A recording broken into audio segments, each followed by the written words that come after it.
Bonsoir à toutes et à tous, bienvenue. On accueille les dernières personnes qui s'installent.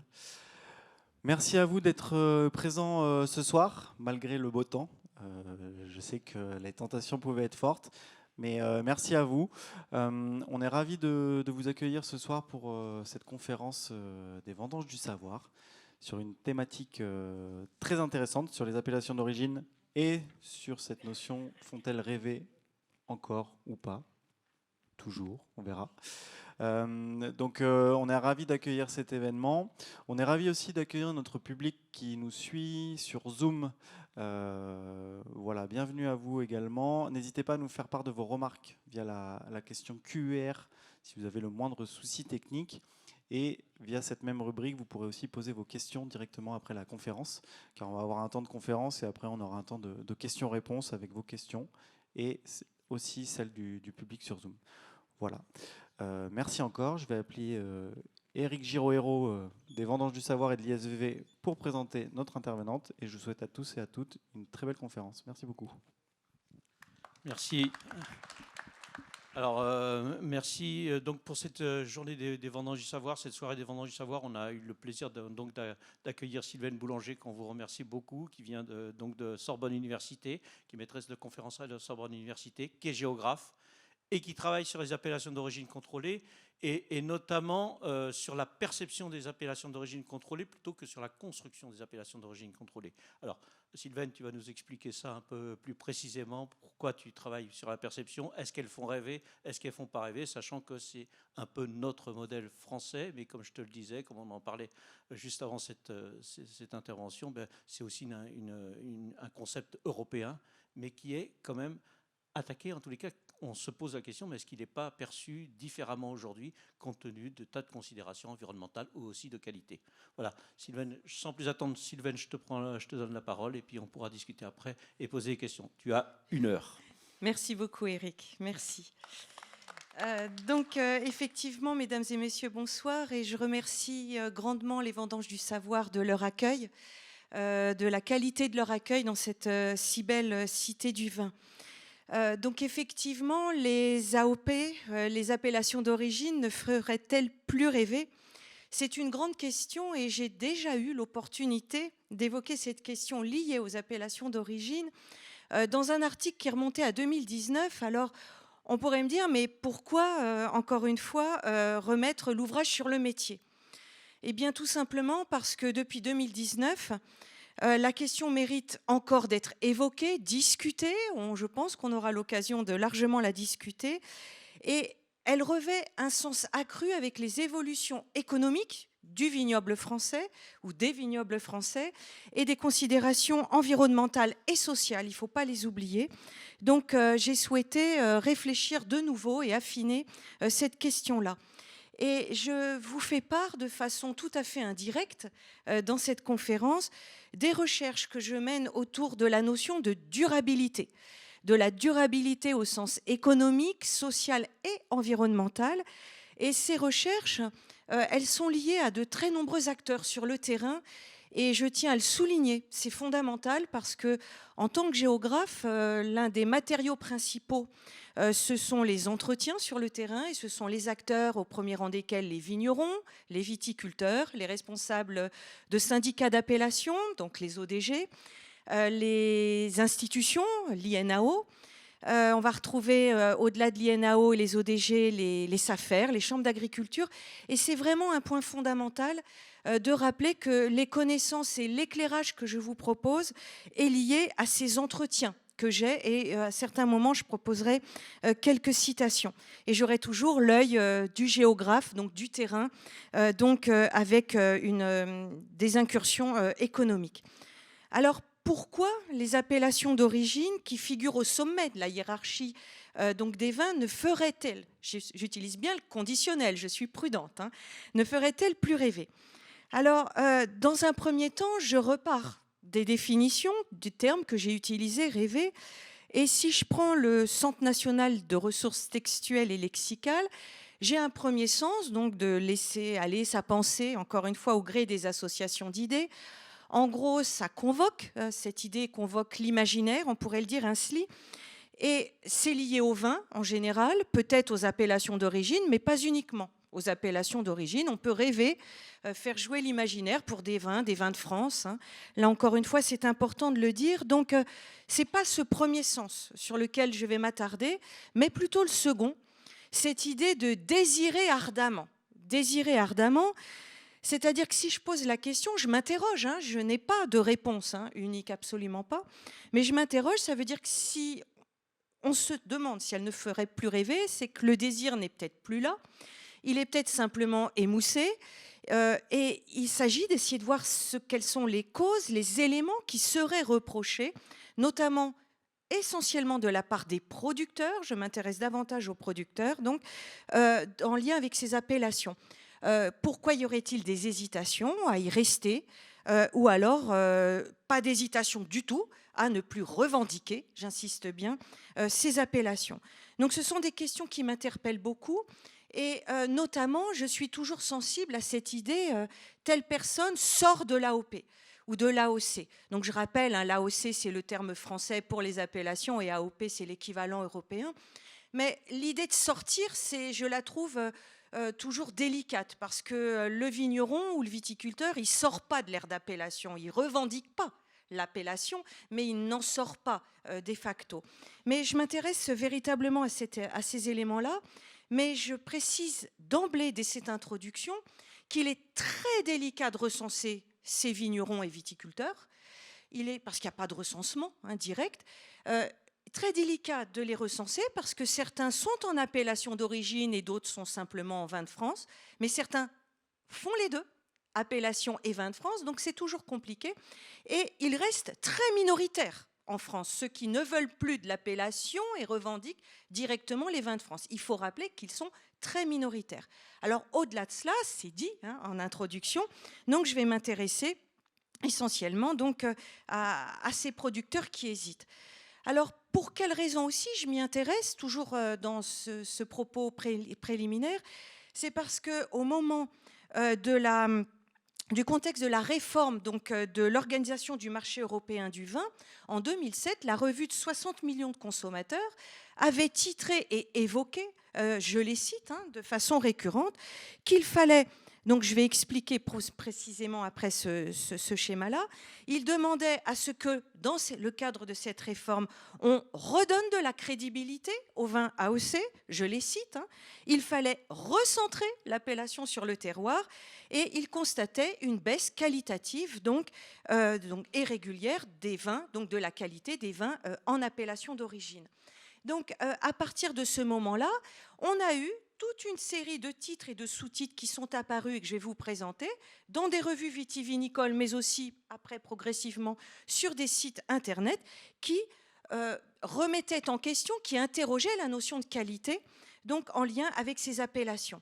Alors, j'ai tout à fait conscience qu'avec la notion de qualité, et je ne vais surtout pas le faire, j'ouvre la boîte de Pandore. En plus, je ne suis pas œnologue, et la question de qualité, elle est éminemment plurielle et délicate à aborder. Donc, je vais la voir essentiellement par le volet, non pas dégustation, mais essentiellement appellation d'origine ce soir. Alors, c'est important, pourquoi de revenir sur ces deux types de vins?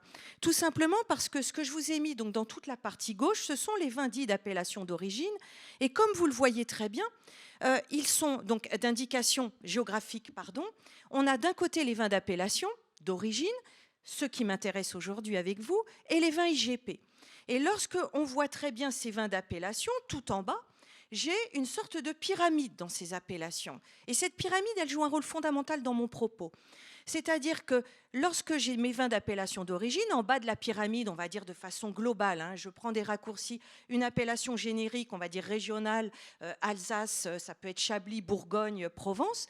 Et plus je monte dans la pyramide, plus je vais avoir des appellations plus exigeantes et on va dire qualitatives de façon globale, mais exigeantes donc en termes de cahier des charges. Donc cette idée de pyramide, il est important qu'on l'ait en tête pendant toute la durée de mon propos. Donc on a ces vins AOP et donc c'est sur ces vins-là que 60 millions de consommateurs s'interrogeaient. Et de l'autre côté, j'ai les vins de France, donc des vins sans indication géographique, c'est-à-dire qu'on peut produire partout en France, qui n'ont pas de cahier des charges, qui n'en ont pas. Ils n'ont qu'une obligation, donc des obligations de prendre des cépages autorisés en Europe et l'obligation d'être du vin, donc globalement entre 8 degrés et demi de mémoire et 15 degrés. Donc c'est vraiment leur aspect l'aspect principal donc, de leur production. Donc ça, si vous voulez, c'est un point fondamental à avoir en tête. Et les vins IGP, je ne les aborde pas aujourd'hui parce que nous avons bien d'autres éléments à évoquer ensemble. Donc 2007, 60 millions de consommateurs s'interrogent, réforme de l'organisation donc des marchés, du marché du vin à l'échelle européenne. Et puis nous allons avoir donc les ODG dont je vais reparler et on va avoir progressivement, je chemine, à partir des années 2010, alors il y a peut-être eu des éléments 2-3 ans avant, mais au cours de la décennie 2010 et encore aujourd'hui, de façon pas régulière, mais de façon récurrente, je dirais, on voit apparaître dans des revues, sur des sites internet, des expressions donc, sur le fait que l'AOC serait boudée, elle ne plairait plus, on souhaiterait en sortir. Et à l'inverse, tout en bas, donc le choix est délibéré, j'en ai tout à fait conscience. À l'inverse, les vins de France seraient des vins qui tireraient beaucoup mieux leur épingle du jeu. Donc d'un côté, des AOP délaissés, or c'est ce qui est en théorie le plus qualitatif dans notre hiérarchie des vins, et de l'autre côté, des vins de France qui seraient donc essentiellement des vins respectant l'environnement au plus qualitatif. Alors en affirmant cela, j'ai tout à fait conscience que je vais susciter le mécontentement donc, de plus de 360 AOC en France et à l'inverse contenter beaucoup de producteurs de vins de France. Alors l'idée pour moi, c'est pas du tout d'opposer les filières, absolument pas, c'est d'essayer de comprendre pourquoi les AOP, à certains moments, il y a des points d'achoppement de la part de certains producteurs, et en quoi les vins de France font aussi cheminer donc les vins AOP dans le sens de la protection, on va dire de l'amélioration environnementale. Les deux, si vous voulez, se servent l'un de l'autre de façon intéressante. Alors, dans un premier temps, on va essayer de voir donc, quels sont, de revenir, ça me semble important de revenir avec vous, sur l'appellation d'origine. Je ne suis pas historienne et il me semble important aussi de rappeler qu'on a des générations d'historiens qui ont très bien travaillé sur l'histoire des appellations d'origine. Et si je prends deux générations très différentes, je vais prendre les Volikov, Serge et Claudine, donc qui ont travaillé sur la Champagne, sur la Bourgogne et les appellations d'origine, et plus récemment, qui a publié l'année dernière Olivier Jacquet en Bourgogne sur donc une grande histoire donc sur ces appellations d'origine. Donc je pars de leurs idées de façon globale, mais très vite j'arrive au terroir, ça me semble important pour mon propos. Alors je rappellerai que ces appellations d'origine et tout part de cette première diapositive finalement, dans les critiques qui sont faites sur ces appellations de la part de certains producteurs. Donc tout part de cette notion de terroir qui est au centre. Alors là encore, je ne cherche pas à ouvrir la boîte de Pandore, mais d'abord c'est un terme géographique. Pour les géographes ruralistes, c'est toute portion du territoire rural qui n'est pas bâti. Donc on peut avoir un terroir de prés, de pâtures, de céréales, de vignes. Donc d'une certaine façon, tout est terroir en dehors de ce qui est bâti dans le monde rural. Alors vous allez me dire, la belle aubaine, on ne va pas avancer beaucoup, mais c'est important parce que à partir du moment où on comprend bien qu'on part bien donc d'une terre, terroir et territoire, ce sont fondamentalement les mêmes racines, d'une terre donc physique, ça c'est le point clé. C'est une terre physique, et cette terre physique, c'est ce que je vous mets à gauche sur la dimension agronomique. Et j'insiste bien, j'ai bien indiqué la notion de potentialité. Je n'ai pas dit qualité physique, j'ai dit potentialité. Et là, toute la définition après de l'INAO de terroir s'appuie sur cette notion-là. Et c'est fondamental parce qu'à partir du moment où on part de l'idée où le terroir, c'est bien une terre, on va dire, qui a des aptitudes ou pas, ou on va plutôt partir de l'idée une terre qui a des potentialités pour faciliter ou aider potentiellement l'implantation de vignes. Ce sont des données naturelles. On va retrouver donc du sol, du sous-sol, du climat, de la topographie. On a ce potentiel. Mais ce qui est fondamental, c'est qu'à côté de ce potentiel, c'est ce qu'on a juste à côté, en face, toute la dimension sociale. Et cette dimension sociale, ce sont les hommes. Et ces hommes, ce sont eux qui animent, créent et animent après, font vivre ces appellations d'origine. Et ces hommes prennent, à partir d'un moment, leur terroir, leur terre physique, et ils mettent en valeur cette terre physique comme ils le peuvent, avec leurs conditions techniques du moment, hein, de l'époque ou du moment, avec leurs conditions financières, ça c'est un point fondamental, hein, il faut aussi des moyens, la condition topographique, le savoir, hein, la formation qu'il a eue, puis le savoir-faire qu'il a appris. Et là, on est sur un point, vraiment un point clé dans la notion de terroir, de l'exploitation de cette notion, de cette parcelle physique à l'origine. Donc, on a bien une zone physique mise en valeur ou pas par l'homme, donc on le voit bien dans les terrasses viticoles, et j'ai ajouté tout en bas, dans la dimension identitaire, la notion de savoir-faire, celle de savoir-faire, que j'aurais pu mettre dans la dimension sociale. Là, le savoir-faire, j'ai utilisé volontairement ce terme-là, parce qu'il est clé, c'est un terme clé dans nos appellations d'origine. Donc, les hommes mettent en valeur, avec le savoir-faire, qu'ils connaissent, qu'ils apprennent, qu'ils ont appris de leurs parents, qu'ils apprennent sur le tas, qu'ils apprennent au fur et à mesure de leur vie, de leurs rencontres, etc. Et là, c'est un point clé, parce que c'est autour de ce savoir-faire évolutif qu'il y a parfois des points de crispation qui peuvent apparaître. Donc, 3 éléments en interaction, et ces 3 éléments sont à la base de la définition officielle, donc que je reprends, donc de l'appellation d'origine. Et cette appellation d'origine, ça veut dire d'un lieu précisément auquel on donne donc un nom, et c'est ce nom qui après est protégé. Cette appellation d'origine, eh bien, montre très bien le lien que je vous ai mis là en rouge très fort entre le produit fini, ses caractères qu'on voit très bien, on vous met qualité et caractère, mais aussi le milieu, donc milieu naturel essentiellement, et les hommes avec un grand H, hein. On est d'accord, les hommes, les femmes, toutes les personnes qui travaillent dans la vigne. Et là, ça c'est un point clé. C'est un point clé parce que globalement, nous sommes, en tout cas les producteurs sont d'accord autour de cette idée-là que le terroir, c'est bien une zone physique, une zone humaine mise en valeur, donc, etc., avec un savoir-faire qu'ils connaissent. Les points qui vont crisper, qu'on va évoquer juste après, ce sont des points liés à l'évolution de ces savoir-faire. C'est ce que je vais vous expliquer, essayer d'expliquer. Alors cette appellation d'origine, on l'oublie, on a tendance à l'oublier ou de ne pas le mettre suffisamment en évidence, mais c'est un point qui me semble important de rappeler. Alors, avec les appellations d'origine qui ont été créées au début du XXe siècle, ces appellations d'origine ont un rôle, elles sont censées avoir un rôle dans l'aménagement du territoire. Et là, on comprend aussi toutes les aides européennes et subventions de l'État pour aider, par exemple, les vignerons bordelais à se diversifier, à se reconvertir, parce que derrière, il y a un enjeu de paysage, d'enfrichement ou d'absence d'enfrichement, et de faire vivre des territoires. Et normalement, lorsqu'on est dans une appellation d'origine, ça fait vraiment, c'est un point fondamental de l'appellation, on est censé pouvoir, on met en valeur un territoire, mais on est censé pouvoir en vivre, et en vivre correctement. On valorise un espace, mais on est censé aussi pouvoir valoriser son produit et vivre de ce produit. Et sur ce plan-là, ce n'est pas toujours évident aujourd'hui, mais c'est un point important à rappeler. Donc nos appellations, elles ont des règles bien établies, que l'on nomme, qui sont décrites, analysées dans un cahier des charges. Et ce cahier des charges, là c'est un point aussi fondamental, est le fruit d'un travail collectif. Ce n'est pas un vigneron qui va directement dire je vais décréter qu'on va mettre telle mesure dans le cahier des charges, c'est-à-dire le rendement, la taille qu'on va faire. Absolument pas. C'est un point vraiment aussi un pivot que j'utiliserai. C'est le fruit d'un travail collectif autour de ce qu'on appelle, ou on appelait autrefois, le syndicat d'appellation. Aujourd'hui, on l'appelle l'ODG, Organisme de défense et de gestion. Et c'est cette ODG qui représente chacun des producteurs de chacune des appellations, l'Istrac, Médoc, Chablis.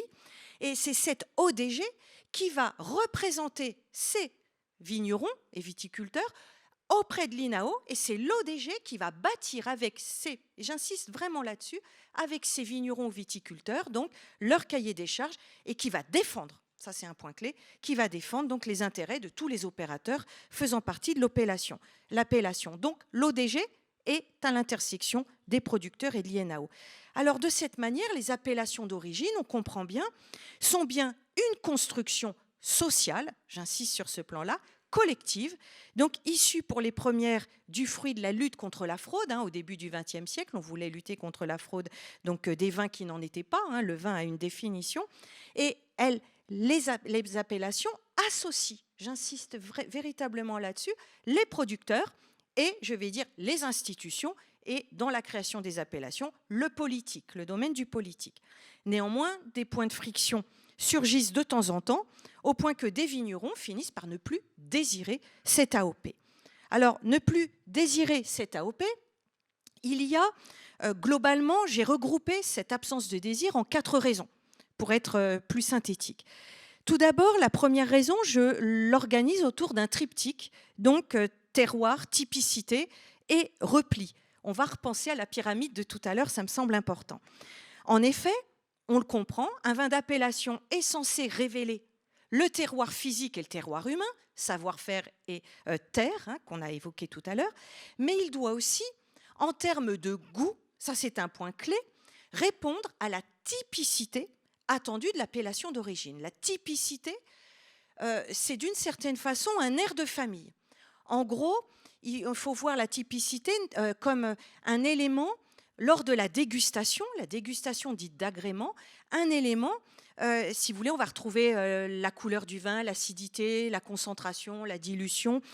C'est intéressant, ce sont tous ces éléments d'air de famille qui font que le vin, si je déguste un Chablis, je dois retrouver les éléments typiques, on va dire classiques, mais typiques du Chablis. Et ceci pour toutes les appellations. Et là, j'évoque ce point-là parce que cette dégustation d'agrément se fait par des vignerons et par des membres d'organismes indépendants.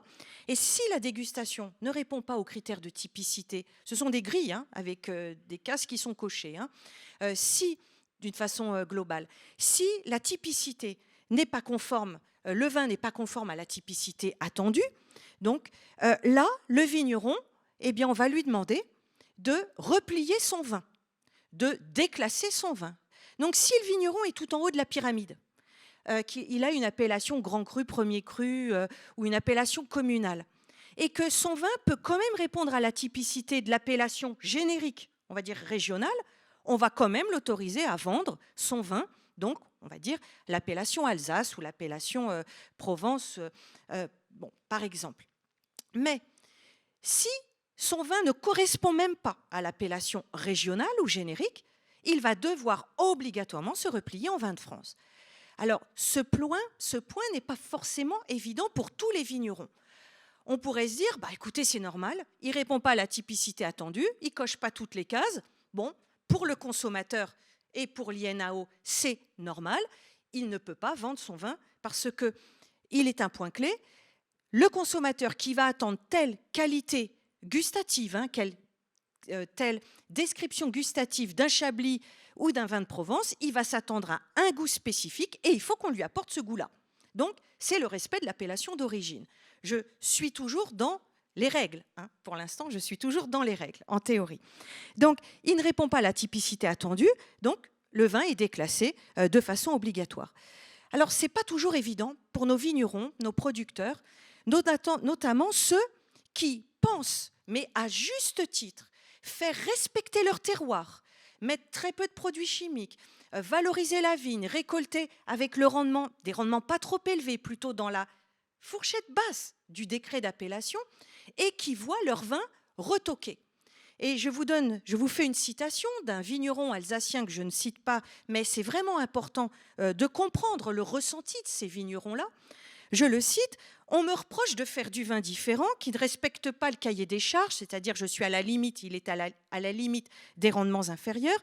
Mes vignes poussent ici, je ne rajoute rien dans mes vins, alors je ne vois pas pourquoi je n'aurais pas le droit de dire que c'est un vin d'Alsace. C'est bien un vin d'Alsace, je respecte mon terroir. Mon vin n'est ni filtré, ni sulfité et fermente naturellement.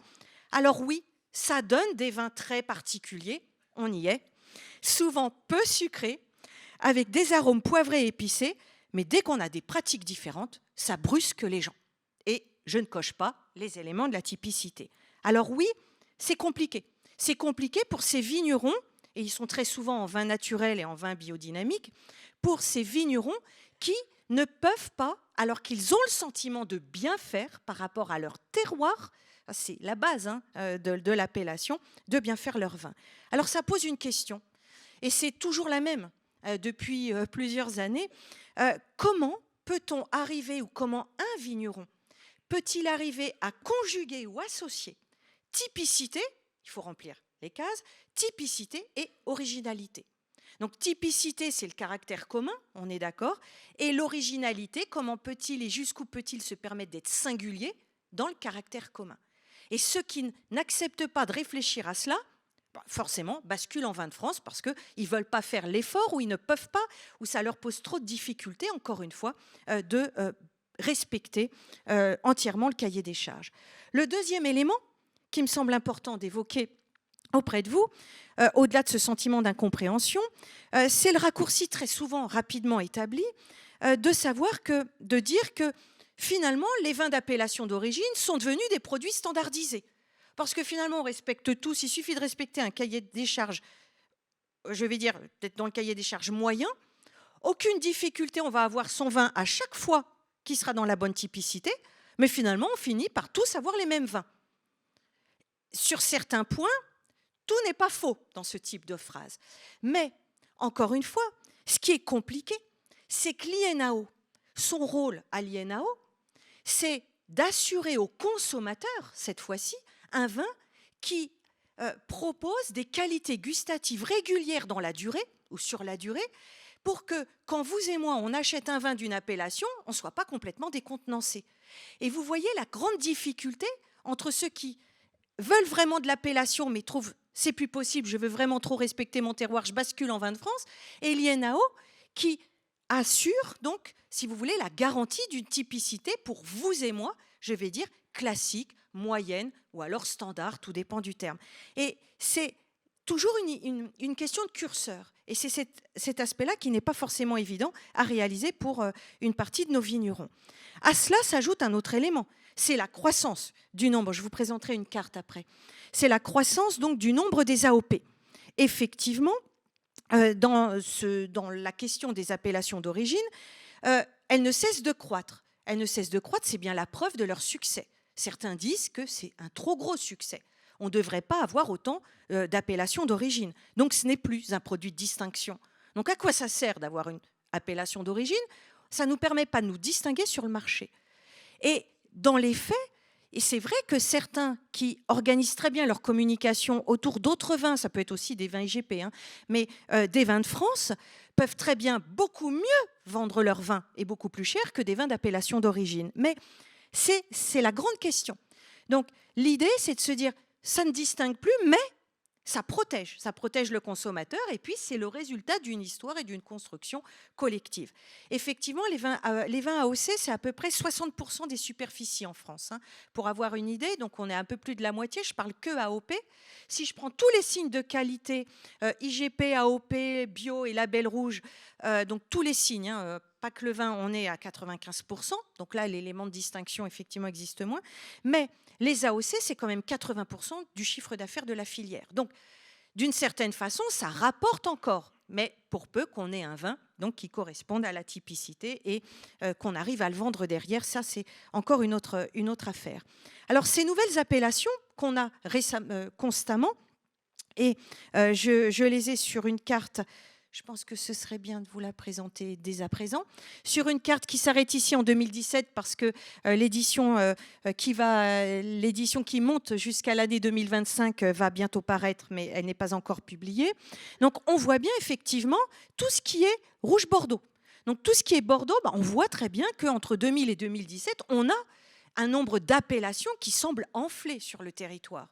Ça correspond dans les faits à certains éléments, des petites appellations qui étaient VDQS, qui progressivement, dans leur chemin vers la qualité, sont devenues des appellations d'origine.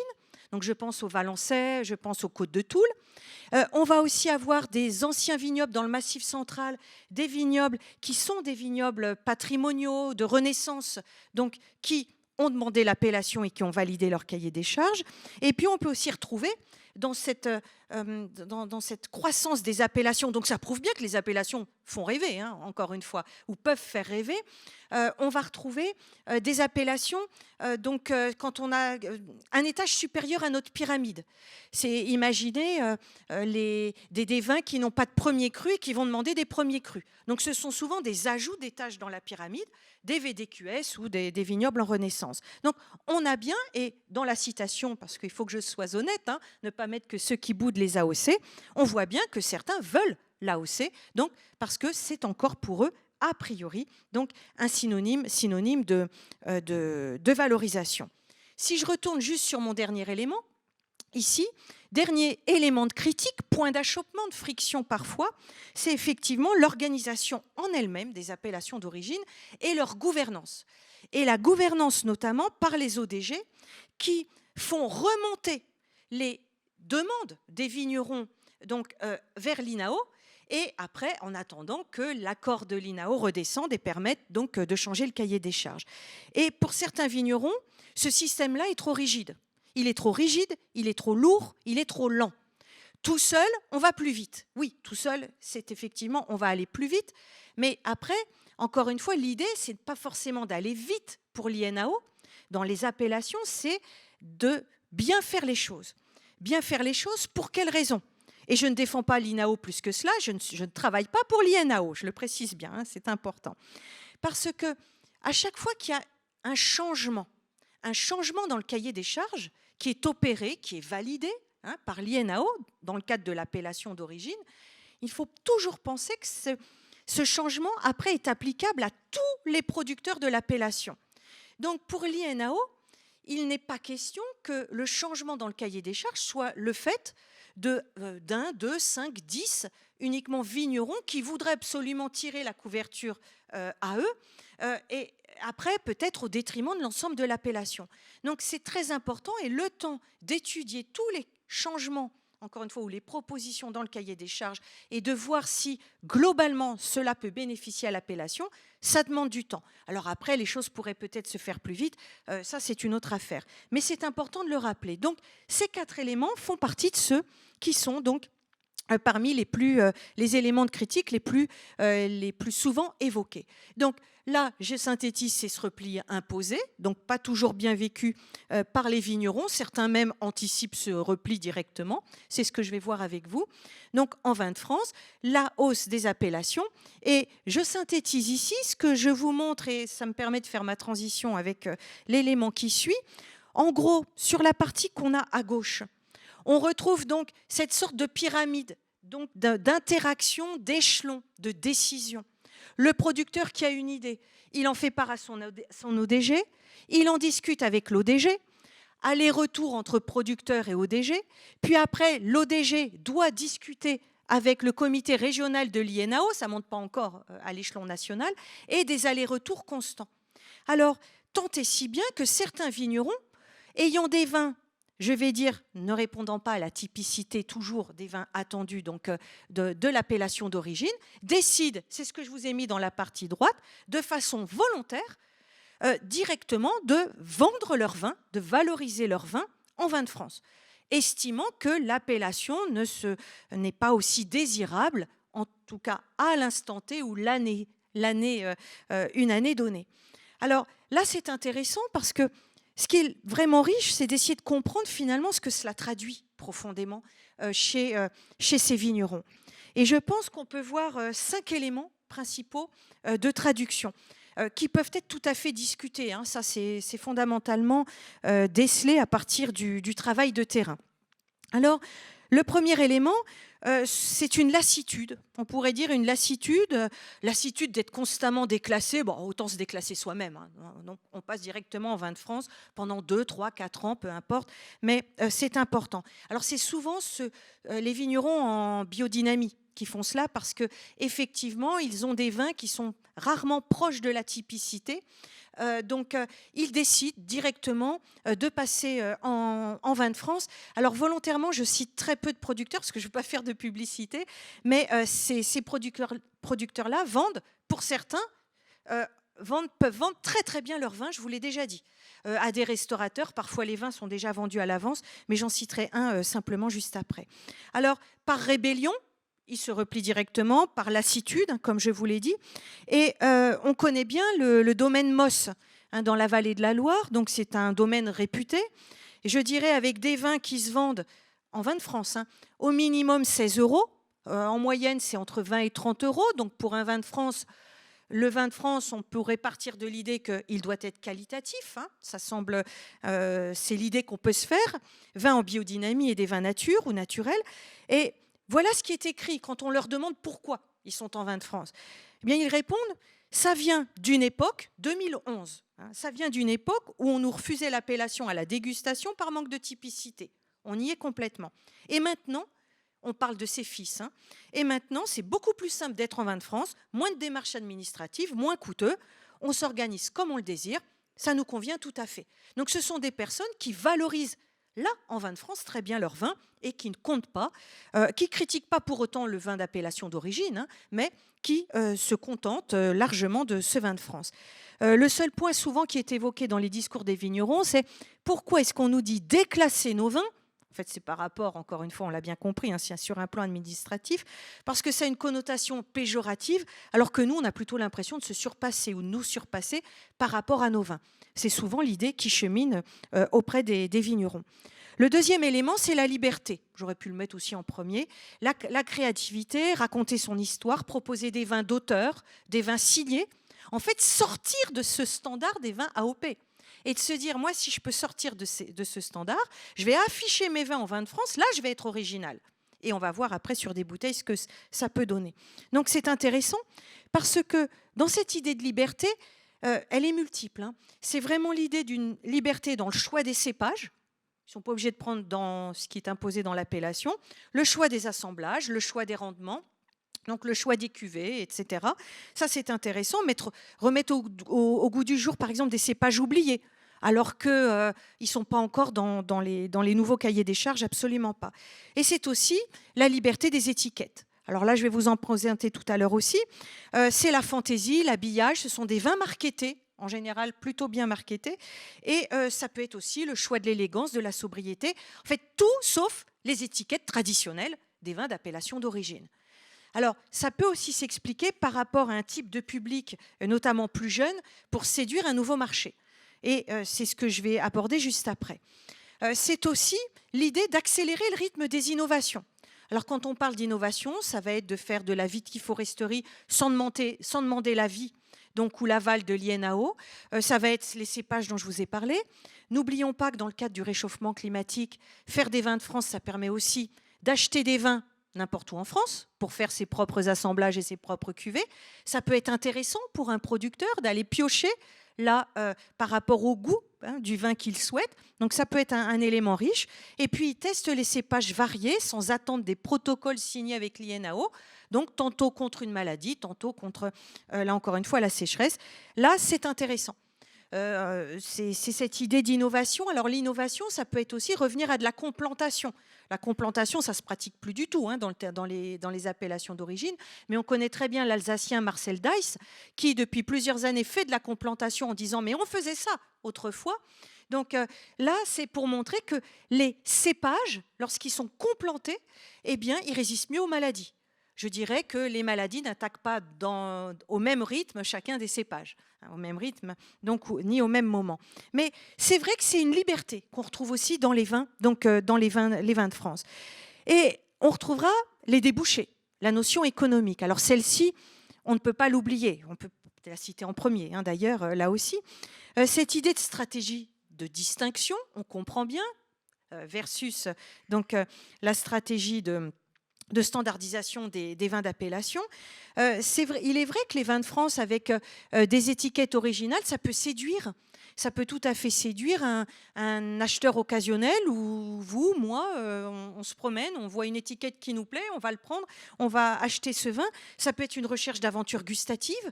Donc là, c'est vrai que c'est intéressant. On est vraiment dans l'idée d'aventure gustative qu'on n'aura pas en théorie dans l'appellation d'origine parce que en théorie, on a à peu près une idée du goût du vin, de la typicité, on va dire, du vin qu'on va déguster. Alors, en théorie, les AOC sont un véritable. Et vous voyez, ce qui est problématique, c'est que je vous parle de cet étiquetage, de cet étiquetage qui permet de mieux vendre les vins, mais en théorie, ce sont les appellations d'origine qui sont l'outil de valorisation pour les producteurs. Et les vignerons sont encore très attachés à leurs appellations d'origine. Il ne faut pas me faire dire ce que je n'ai pas dit. Mais pour certains, et c'est vrai, elles peuvent avoir un effet de rente, plutôt qu'un véritable levier marketing.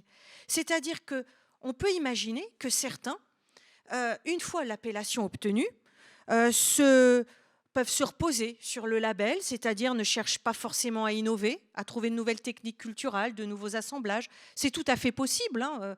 Le monde viticole est vaste, hein. Améliorer la qualité perçue par leurs consommateurs. Et le risque, effectivement, avec nos AOC, c'est de transformer l'AOC en une simple garantie administrative plutôt qu'un véritable outil de différenciation. C'est vrai, ça se constate à certains moments sur le terrain, même si ce n'est pas la majorité des vins.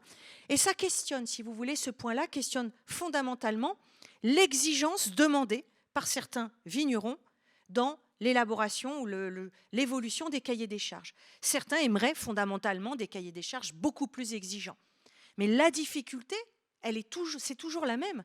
C'est qu'à partir du moment où on fait un cahier des charges plus exigeant, il y a une partie des vignerons parviendra tout de suite, parce qu'ils sont déjà dans ces normes-là, parviendra toujours tout de suite à réaliser cette exigence. Une partie, on va dire, centrale de vignerons pourra, avec du travail, au bout de quelques années ou peut-être quelques mois, remplir ces exigences.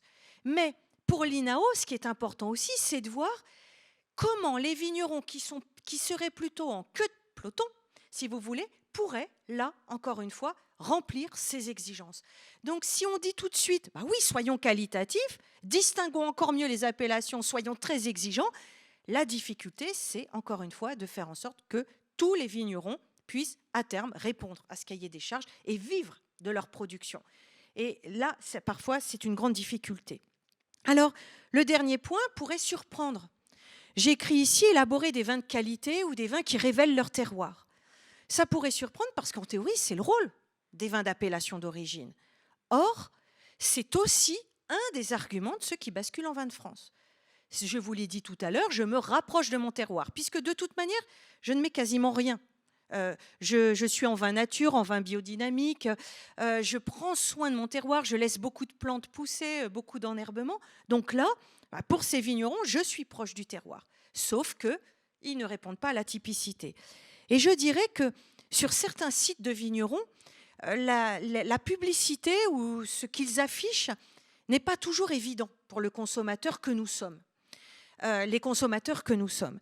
Je prends un vignoble, donc là je vais dans le vignoble de Bergerac et je vois donc sur des vins qui sont vins de France, mais pas uniquement vins de France, je vois vins authentiques et naturels avec ou sans AOC. Alors là, je trouve que pour le consommateur, c'est pas simple. Parce qu'on se dit, est-ce que c'est l'AOC qui va être authentique, me donner des vins authentiques, naturels? C'est pas simple du tout. C'est la première mention qui est indiquée. Et ce sont des vins qui se vendent à un certain prix et qui se vendent bien. Mais là, c'est pas simple. Après, je vois la biodynamie. Et puis après, je vois membre de Renaissance des appellations. Donc, et quand vous allez après regarder les bouteilles qui sont vendues, effectivement, vous avez des vins de France et des vins d'appellation. Mais là, quand je dis se rapprocher, proposer des vins de qualité, je pense qu'il est aussi très important pour nos vignerons d'être aussi limpides, clairs pour le consommateur. Parce que vous et moi, nous voulons bien des vins authentiques, naturels, appellations, vins de France, peu importe, mais on veut, si vous voulez, que le message soit clair. Et à chaque fois que le message est brouillé, je trouve que ce n'est ni en faveur d'une appellation, ni en faveur d'une autre. Donc ça, les confusions peuvent être possibles. Mais si nous remarquons bien, les vins de France, depuis quelques années, ont leur propre logo officiel qui peuvent être attachés à toute bouteille vendue. Et ce qui est intéressant, c'est de voir le terme au milieu, le terme de qualité qu'on a ici. On ne l'aurait jamais vu avant. Vins de France, pour une partie d'entre vous, hein, c'est comme moi, ces vins de France, ces vins de table, jamais on en aurait bu, ou très peu, ou alors on les mettait dans la cuisine pour faire de la cuisine. Et là, aujourd'hui, effectivement, on peut noter d'une certaine façon, je suis dans du marketing, mais que certains vins de France sont de très bons vins de France. Mais ce n'est pas la majeure partie des vins de France, parce que ce n'est pas leur vocation. Encore une fois, ce n'est pas pour dire que les vins de France sont mauvais, mais que ce n'est pas leur vocation, c'est davantage la vocation des vins d'appellation d'origine. Et ce qui est intéressant, c'est en bas le mot avant-garde.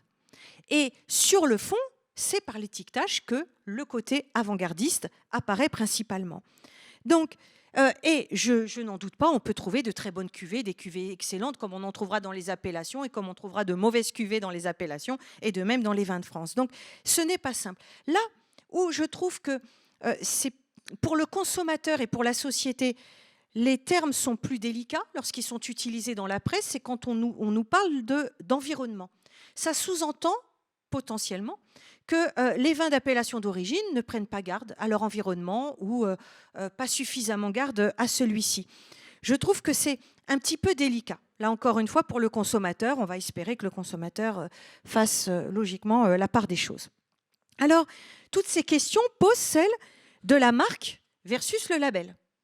Parce que fondamentalement, si certains basculent aussi dans les vins de France ou souhaitent à certains moments faire les deux, beaucoup font les deux, vendent les deux, c'est parce que leur production, ils n'arrivent pas forcément à vivre suffisamment de leur production en appellation d'origine.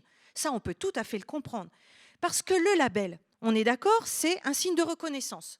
Donc celui qu'on a en haut à gauche, c'est le seul. C'est le seul élément qu'on peut appeler label sur cette diapositive. Tout le reste, c'est de la marque, c'est privé. Le label, c'est un signe de reconnaissance, donc supervisé, créé par les pouvoirs publics, et qui sont là pour distinguer, on a bien cette distinction avec les AOP, cahier des charges, on le connaît bien, AOC, AOP, et pour distinguer un produit, ses qualités, pour qui? Pour vous, pour moi, pour le consommateur, le commerçant, le négociant. Il a ce rôle-là, label. Dans notre cas, les AOP, je reviens à mes AOP, c'est un label qui peut garantir quoi? Le produit, son histoire, son savoir-faire, donc on en a parlé, donc grâce au cahier des charges précis.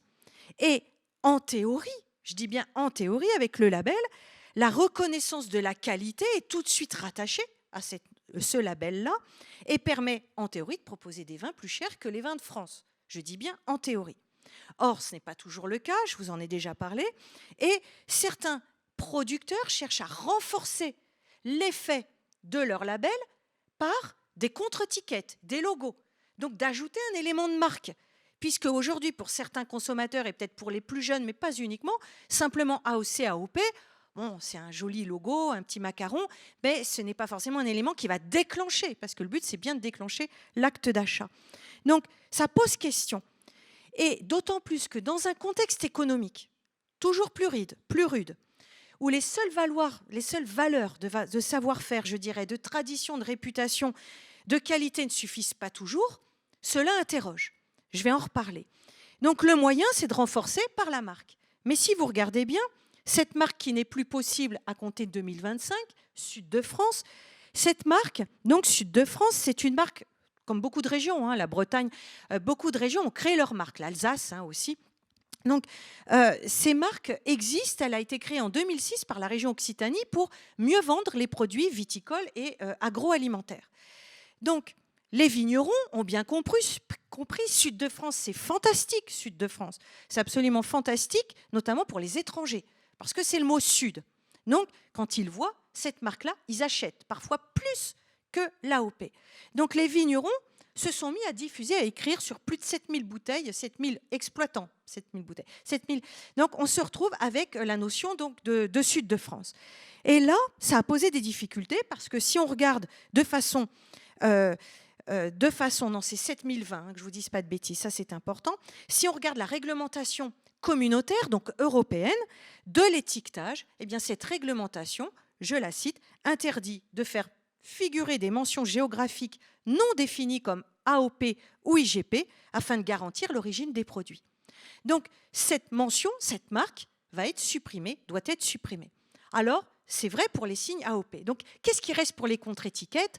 Eh bien, des conseils de dégustation, des recettes, un peu d'histoire de l'exploitation. Bon, voilà ce qui va leur rester. Deuxième point, on va retrouver la marque. Et la marque, effectivement, on se rend compte, c'est ce que vous avez sur les deux bouteilles sur la partie droite. Vous voyez très bien que les AOC, AOP ne peuvent pas rivaliser. Ce n'est pas possible avec ce type d'étiquette parce qu'elles sont codifiées. Alors là, je ne fais pas du tout de publicité, mais je suis obligée de vous montrer tout de même quelques étiquettes. C'est intéressant, pourquoi? Parce que la première que vous avez, on voit bien que l'idée, c'est d'avoir des marketing plus épurés, parfois humoristiques, pour séduire, ne l'oublions pas aussi, les plus jeunes générations. c'est important. Alors les plus jeunes, je ne sais pas où ça commence à être jeune ou être vieux, mais on va dire ceux qui sont en âge de boire de l'alcool et qui peuvent, hein, sur un plan légal, et on pourrait monter peut-être jusqu'à 30 ans pour les jeunes. Après, aujourd'hui, on passe vieux très vite, alors de toute manière. Mais l'idée, c'est d'avoir un marketing, c'est vrai, plus alléchant, mais aussi plus simple. Parce que très souvent, dans les enquêtes qui sont faites auprès de la consommation des jeunes, c'est que le monde du vin est un monde un peu hermétique, difficile. Si on n'est pas aidé pour comprendre des étiquettes ou de la dégustation, bien, il faut mieux boire de la bière, c'est plus simple. C'est moins cher, c'est plus simple et c'est plus facile à transporter. Et c'est vrai. Donc, il y a aussi un marché derrière ce type de vin, au-delà du rosé, bien évidemment. Donc, on a un marché, et là, c'est intéressant parce qu'on voit quoi? Le seul label qu'on ait officiel, c'est le label AB, c'est bien du vin bio, mais si je n'ai pas le descriptif en dessous pour me montrer que c'est bien du vin, donc produit entre Béziers et Nîmes, je ne peux pas le savoir, sauf si je connais l'exploitant. Donc là, c'est...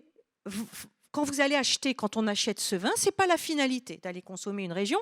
On va consommer donc peut-être du marketing, un exploitant, une référence, mais donc certainement pas l'origine du produit. Alors c'est intéressant parce que j'en ai un autre, les diablotins. Et là, c'est vraiment pour souligner que finalement, il y a interpénétration des deux types de marchés, parce que le but d'un vigneron, encore une fois, c'est de pouvoir valoriser et vendre. Et bien là, on est dans une appellation Listrac-Médoc. Le producteur vend du Listrac et Médoc, mais il vend aussi ces cuvées-là, qu'il met en bouteille dès le mois de mars de chaque année, alors que, selon les appellations, il devrait en fait attendre 1 an pour le Médoc et 2 ans pour le Listrac. Mais il les vend. C'est de la trésorerie qui arrive, c'est un autre goût de vin, un autre public, là encore une fois. Et pour vous donner une idée, ce vin se vend à 7,50 € et le vin de base de ces appellations, Listrac ou Médoc, donc en appellation, 10 €. Donc c'est aussi intéressant pour le porte-monnaie. Mais l'idée, encore une fois, ce n'est pas de dire je ne jure que par tel ou tel vin, c'est de se dire je suis fondamentalement, et ça c'est vraiment un point important pour les producteurs, attachés à l'appellation d'origine, mais de facto, sur un plan économique, je diversifie pour pouvoir avoir de la trésorerie. Alors, en ce qui concerne ces labels, on comprend très bien le rôle de nos vignerons AOC, AOP. Ils ne peuvent pas faire grand-chose face à ces étiquettes, mais qu'est-ce qu'ils peuvent faire et qu'est-ce que peut faire l'INAO? Je reviens à l'INAO, l'Institut national de l'appellation, donc de l'origine et de la qualité. Pourquoi c'est important? Parce que dans les cas précédents, vous voyez bien, nous sommes dans de l'individuel, dans mes 2 bouteilles de droite. En gros, le producteur décide c'est sa stratégie, point. Mais sur le fond, si on veut objectivement relancer, aider le vignoble français, aider la filière vitivinicole française, c'est le collectif qui va jouer un rôle fondamentalement. Parce que toutes les innovations, tous les défis que doit relever le vignoble français, ce ne sont pas des individus séparément qui y parviendront. Alors ça, c'est un point clé. Pourquoi? Je vous ai présenté ici, c'est très schématique, j'en conviens, mais 4 défis fondamentaux. Le réchauffement, j'aurais plutôt pu vous dire l'évolution, la modification du climat, parce qu'avec le réchauffement, il y a aussi dans certaines zones beaucoup de précipitations. Mais on va dire réchauffement climatique et gestion des ressources, l'eau, les sols et les cèpes, hein, la vigne. Le problème des débouchés, on en a parlé, et de la consommation, et je pourrais peut-être dire plutôt de la déconsommation. On est à peu près à 22 litres de vin par habitant par an en France, et on était dans les années 60 à 128 litres. Donc il y a bien une déconsommation du vin. Même si dans le dernier sondage de 2024, là c'est intéressant, le vin surpasse très légèrement la bière, a repris la première place. Ceci dit, on en consomme moins. Alors, c'est l'effet des politiques publiques, de nos changements de rythme de vie, peu importe. Je ne vais pas faire de la publicité pour de l'alcool. L'idée n'est pas là. Mais c'est un point clé parce que si on cherche à maintenir des producteurs, il faut toujours maintenir des débouchés. C'est un point clé. D'où tout ce que l'on voit se développer sous des effets de mode, mais qui ne sont pas que des effets de mode. Sur le rosé, les vins oranges, les vins aujourd'hui partiellement désalcoolisés. C'est important parce que ce sont des recherches de marché. Alors, qu'on nous dise qu'on cherche fondamentalement des vins avec beaucoup moins d'alcool aujourd'hui, on veut vraiment consommer des vins à moins de 8 degrés, je ne sais pas. Je ne sais pas. Je ne suis pas du tout convaincue. Mais ce sont des marchés, il y a bien une recherche de débouchés. Donc, il faut travailler là-dessus. Il faut travailler collectivement sur ces filières-là. Pourquoi ? Parce que ce qui va dépendre de ces débouchés, et je suis bien dans l'idée du rôle de l'appellation d'origine qui peut fédérer l'ensemble des producteurs, en tout cas une majeure partie d'entre eux, on est bien dans l'idée de la transmission de nos exploitations. Parce que l'un des défis clés, c'est d'avoir encore des exploitations viticoles. Aujourd'hui, la moyenne d'âge pour les agriculteurs français, 50 ans. Pour les viticulteurs, à peu près, pour le monde viticole, 53 ans. On est dans la moyenne. Mais on a perdu 18% d'exploitation en 10 ans, 2010-2020. Alors, si on va vers plus de qualité, pourquoi pas ? Mais là encore une fois, n'oublions pas l'idée des appellations d'origine. L'idée, c'est aussi de garder des appellations pour entretenir encore le paysage, je vais dire valoriser le paysage, valoriser donc des productions. Après, si ce n'est plus du vin, mais une autre production, pourquoi pas ? Mais ce qui compte encore une fois, c'est pouvoir de valoriser des espaces et des paysages, maintenir vivants donc nos espaces ruraux.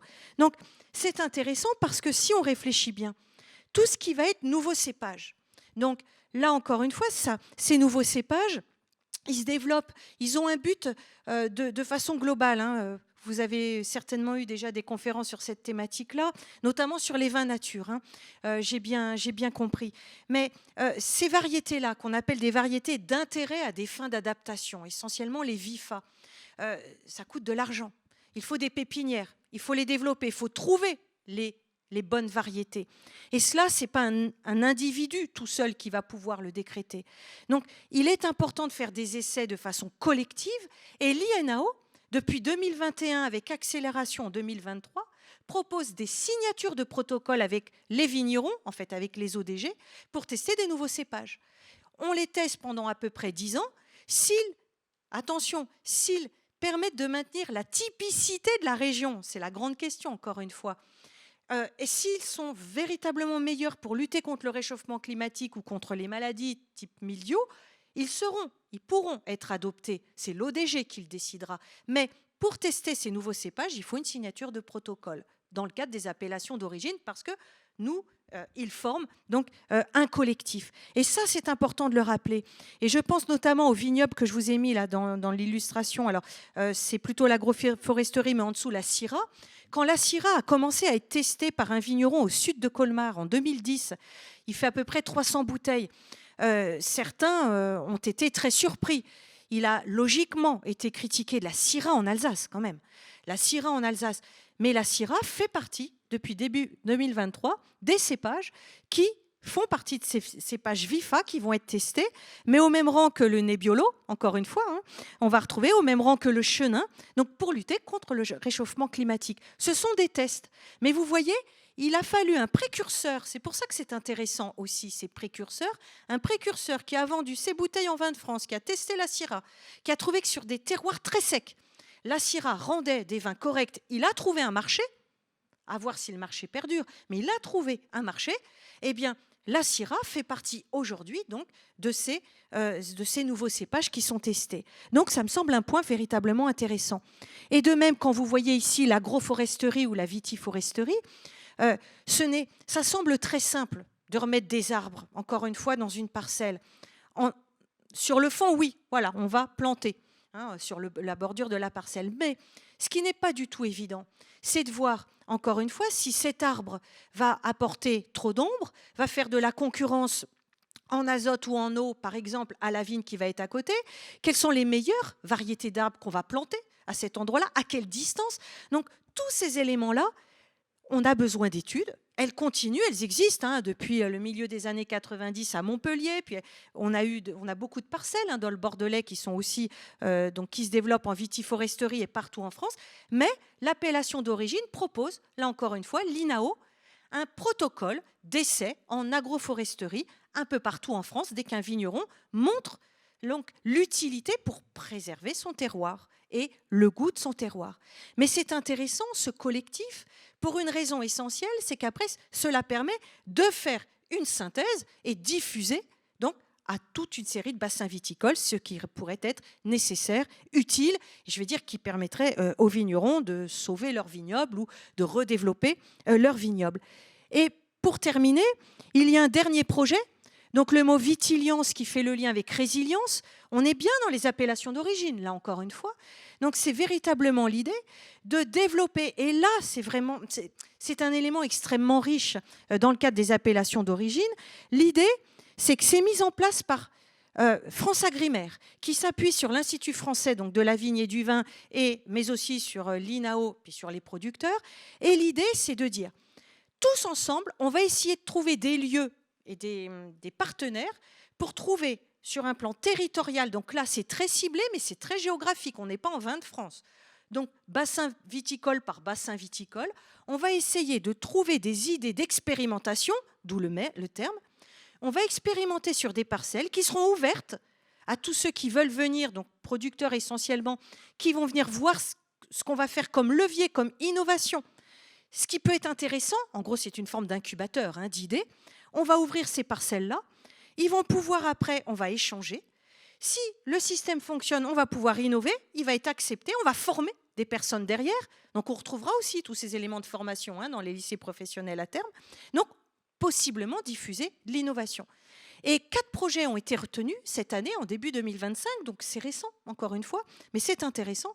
Et notamment un projet en Corse pour délocaliser une partie, un vignoble corse à 800 mètres d'altitude pour essayer de voir, donc par des porte-greffes spécifiques, encore une fois, des rendements aussi particuliers, pour essayer de voir si, en mettant un petit peu de vignoble davantage à 800 mètres d'altitude, la vigne résistera mieux à la sécheresse et au manque d'eau. Donc, ce sont des partenariats, là encore une fois, mais c'est intéressant. On a l'équivalent en Loire, dans le Beaujolais, et dans le Bordelais aussi. Il y a un projet Vitiliance. Mais l'idée, encore une fois, c'est que ça profite à la collectivité. Ancrage territorial, d'abord aux zones d'appellation et accessoirement à ceux qui basculeraient ou qui sont en vin de France. Ce n'est pas une difficulté. Donc, au terme de cette présentation, on voit bien, à mon sens, que rien n'est définitivement acquis dans le monde du vin, on le sait très bien, mais que ce soit de la production à la commercialisation, en passant par la consommation, ce que vous et moi, nous souhaitons boire. Et si des cuvées d'auteurs existent, notamment en vin de France, si elles rayonnent à l'échelle nationale et internationale, ce qui est le cas pour certaines, on ne peut que s'en féliciter sur le fond. Ça, c'est aussi un point à souligner. Mais le vin de qualité, véritablement de qualité, c'est celui qui va permettre à un exploitant de vivre de son travail et de dépasser l'effet de mode. Et le meilleur moyen de le déceler, c'est de vérifier qu'un domaine perdure. Ça, c'est vraiment le point clé, qu'il soit en AOP ou en vin de France, finalement. Et si l'AOP est très souvent bousculée, donc pas dans son fondement, ce n'est pas l'idée, mais très souvent bousculée dans sa mise, je vais dire, dans sa mise en route, dans son déroulement, elle sait, et c'est important de le rappeler, elle sait progressivement s'adapter au rythme qui est le sien, elle tente de répondre aux enjeux sociétaux et elle reste, rappelons-le, très largement plébiscitée par le consommateur qui lui donne encore toute sa confiance. Je vous remercie de votre attention.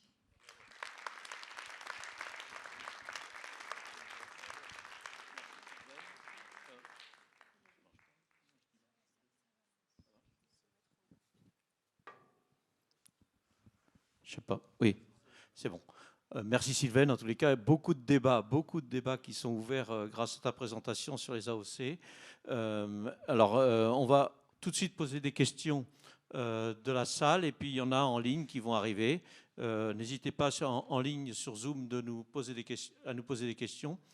Et puis, par la salle, vous connaissez le système pour tous les habitués. C'est vous passez le ballon, vous envoyez le ballon entre vous et dans ce ballon, il y a un micro qui vous permet de poser une question à Sylvaine. Exactement. Une première question. Juste bien proche du cercle quand vous posez votre question. Et si vous faites une passe vers les caméras, juste faites attention. Nicolas, t'attrapes.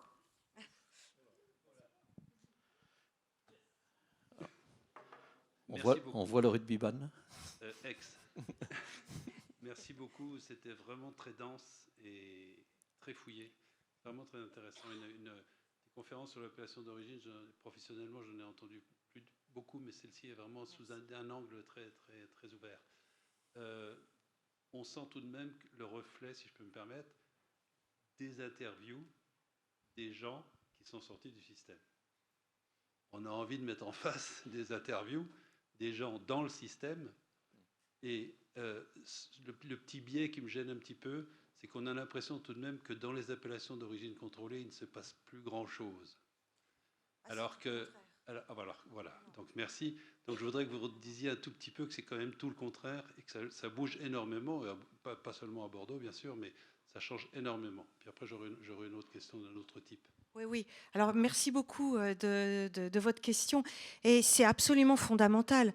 Oui, dans les AOP, les choses bougent beaucoup. Je travaille essentiellement avec les vignerons qui sont dans le système, beaucoup plus. Ça bouge beaucoup parce que effectivement, ils ont d'abord la société derrière souhaite que cela bouge, inévitablement. Les vignerons doivent bouger pour cette raison-là, mais aussi parce qu'ils en sont intimement convaincus. Quand on dit aujourd'hui, effectivement, quand on dit aujourd'hui dans les zones de non-traitement, puisque vous en avez dans le Bordelais, la vigne, elle est toujours très proche. Quand on dit dans les zones de non-traitement, les vignerons sont obligés d'accepter ces zones de non-traitement parce que la loi les y oblige. Mais sur le fond, effectivement, pendant des décennies, je le vois aussi très bien en Alsace, où la vigne est aussi dans la ville, ils pratiquaient les produits phytosanitaires à proximité des habitations, mais aujourd'hui, eux aussi veulent bouger parce qu'ils pensent à leur santé, puis ils se rendent bien compte que les cancers, ils en ont autant que la population, et parce qu'ils ont aujourd'hui davantage de produits de biocontrôle à leur disposition, de nouveaux cépages qu'ils peuvent tenter et de nouvelles modalités, si vous voulez, de pratiques culturelles. Autrefois, comme me disent très souvent, ça ne remonte pas à si longtemps, mais je vais vous rendre la parole très rapidement. Les vignerons me disent très souvent, moi, quand je suis sortie de l'école en 55-60 du lycée, on m'a dit utilise les produits phyto, je les ai utilisés. Puis quand on m'a commencé à me dire, il va peut-être falloir que tu mettes des salopettes, que tu mettes un masque, ils me répondent, oui, là j'ai compris qu'il y avait un danger, mais pendant longtemps, moi j'utilisais ces produits phyto parce que je ne pensais pas forcément au danger pour ma santé. Donc aujourd'hui, les vignerons, dans leur immense majorité, veulent faire changer les choses sur ces pratiques-là, font évoluer, veulent signer des protocoles, veulent trouver une solution, ils veulent maintenir leur outil de travail. Encore une fois, c'est bien l'idée. Ils veulent pouvoir vivre de leur production. Donc, l'idée, là, est clé. Et votre remarque, elle est très intéressante parce qu'on entend aussi souvent dire que les vignerons, maintenant qu'on n'interdit plus dans les cahiers des charges ou dans certaines appellations l'irrigation, les vignerons vont se mettre à irriguer partout. C'est beaucoup plus complexe que cela. Parce qu'effectivement, les vignerons ont tout à fait conscience que si la vigne est toujours arrosée, elle ne va plus s'implanter de toute manière, elle ne causera plus de racines. Ils ont tout à fait conscience que la société ne souhaite pas que toute l'eau aille aux vignes. Donc là, les vignerons innovent aussi pour trouver des nouvelles pratiques, des nouveaux cépages potentiellement, mais aussi des nouvelles pratiques parce que les cépages seuls ne feront rien. Là, encore une fois, c'est un point clé. Le cépage miracle qui va permettre de lutter contre le réchauffement climatique ou contre le mildiou et qui résoudra tout, ça n'existe pas. Ils en ont conscience. Ils ont conscience que derrière, il y a les pratiques culturelles. Et ils testent tous beaucoup d'éléments dans leur propre vigne et au sein de leurs ODG. Oui, donc oui, dans les appellations, les choses bougent beaucoup dans le cadre de protocoles signés ou alors de pratiques complètement individuelles. Oui. Ce qu'on peut rajouter, ce que vous venez de dire, c'est que l'échelle du temps joue contre les appellations. Grosso modo, le changement climatique plutôt que le réchauffement. Le changement climatique va très vite, beaucoup plus vite qu'on ne voudrait. Et la déconsommation ou la volatilité du consommateur qui zappe énormément aujourd'hui change aussi beaucoup la donne. Or, l'échelle du temps pour la vigne, c'est 40 ans. Bon, pour 35 à 55 ans, si vous voulez. Mais c'est très long. Et donc, le temps de la recherche, le temps du changement, le temps des expérimentations que vous avez très bien expliqué, c'est au moins 10 ans. Et donc, c'est une très grosse difficulté pour boucler cette équation. Oui. Et je terminerai pour laisser la parole à une autre question. Mais ce que vous dites est tout à fait exact. Ce qui est très compliqué pour les vignerons, c'est qu'ils ont ils sont face à leur parcelle actuelle. Ils doivent aussi déjà se projeter pour eux dans le futur, voire pour leurs enfants, pour leurs descendants, se demander qu'est-ce que je vais planter si j'arrache une vigne. Et puis après, se dire, mes enfants, eux, que feront-ils demain? Mais c'est surtout, ils ont effectivement leur parcelle actuelle, celle qu'ils arrachent même actuellement. Ce n'est pas forcément évident de savoir ce qu'ils vont pouvoir planter. parce qu'on pense encore une fois que les nouveaux cépages vont tout résoudre. C'est plus complexe que cela. Et puis après, pour leurs descendants, parce que le vigneron se projette toujours. Et c'est exactement ce que vous dites. Il dit toujours, ils nous disent toujours, quand je plante ma vigne, je sais très bien que c'est pas pour moi, c'est pour mes descendants. Et c'est complexe parce qu'on a le rythme, l'évolution du changement climatique, on est d'accord. Alors, je voulais parler d'autre chose. Dans votre présentation, Sylvaine, on a eu souvent l'impression que c'était les espèces de moutons noirs rebelles qui étaient l'avant-garde, comme on l'a vu dans ce qui était sur le caviste soutient l'avant-garde. Je trouve qu'on oublie souvent, et là c'est parce que je suis faillotte vis-à-vis de l'ISVV, on oublie souvent que la recherche elle-même est très en avance et que parfois on a l'impression par les médias, parce que d'un seul coup les médias s'emparent d'un sujet que « Ah mon Dieu, c'est quelque chose de nouveau » et il y a des précurseurs qui sont des vignerons, ou dans d'autres domaines. Toujours, c'est les rebelles qu'on voit, c'est les rebelles qu'on va interviewer, et en fait, on s'aperçoit qu'ils sont très peu par rapport à l'ensemble des gens. Mais souvent, les chercheurs eux-mêmes ont étudié et vu les problèmes, les ont anticipés, et depuis de nombreuses années. Enfin, je sais pas, vous pourrez peut-être en parler mieux que moi, mes voisins, mais... Je vous remercie de votre remarque. L'idée, c'est bien au contraire, de montrer que ces personnes qui peuvent être présentées comme des moutons noirs, qui sont des personnes à certains moments qui peuvent avoir des propositions qui sembleraient iconoclastes, bien logiquement qu'elles font évoluer le débat, elles font avancer les choses, logiquement. Mais ce qui me semble aussi important, c'est qu'on peut faire avancer les choses personnellement pour son exploitation, faire vivre, perdurer son exploitation, après tout, pourquoi pas.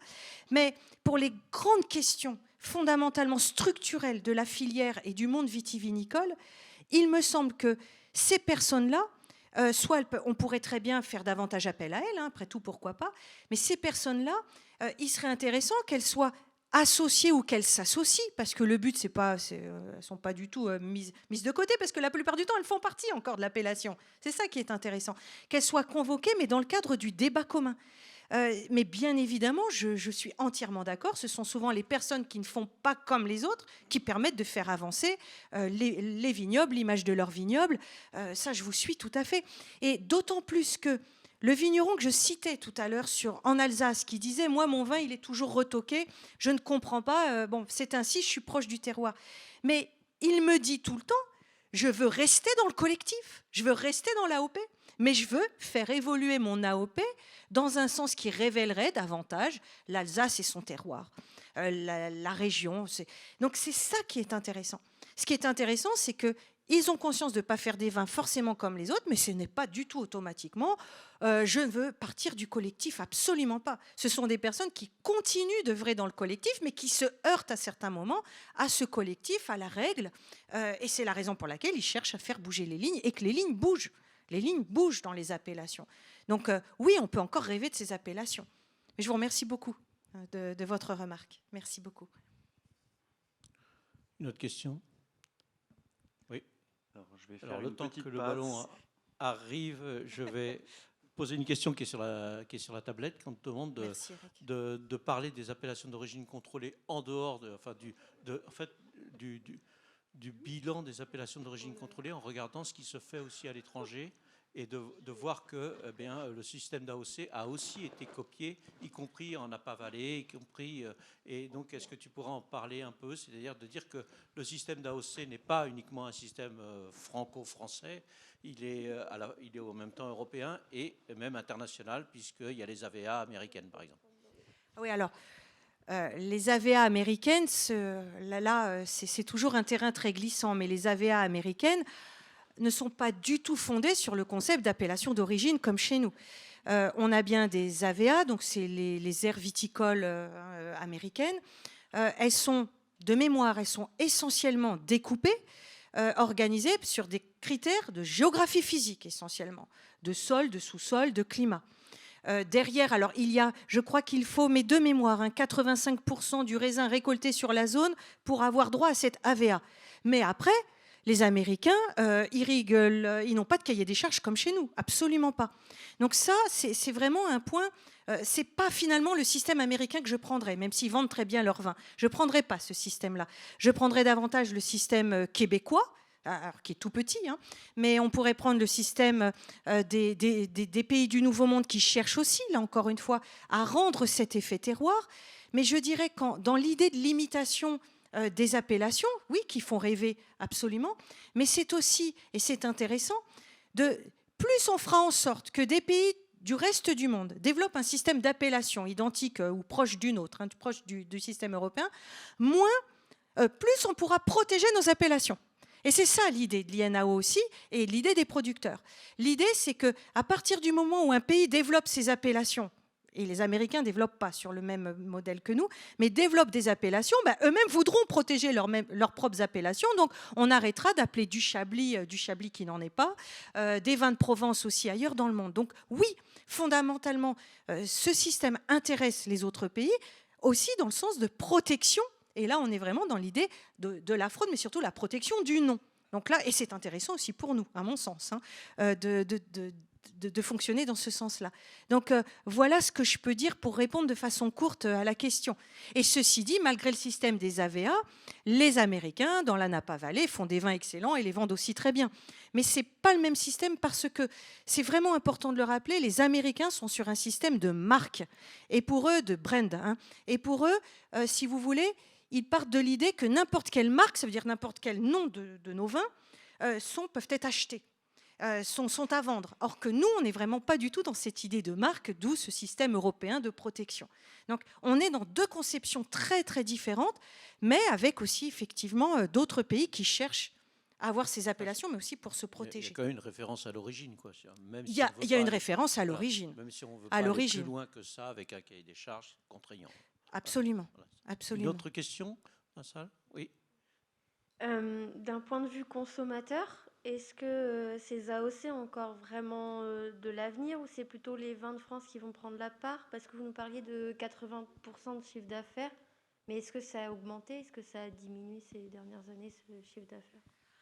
Écoutez, si j'avais une belle boule de cristal pour la filière vitivinicole française, je crois que la filière se porterait très bien.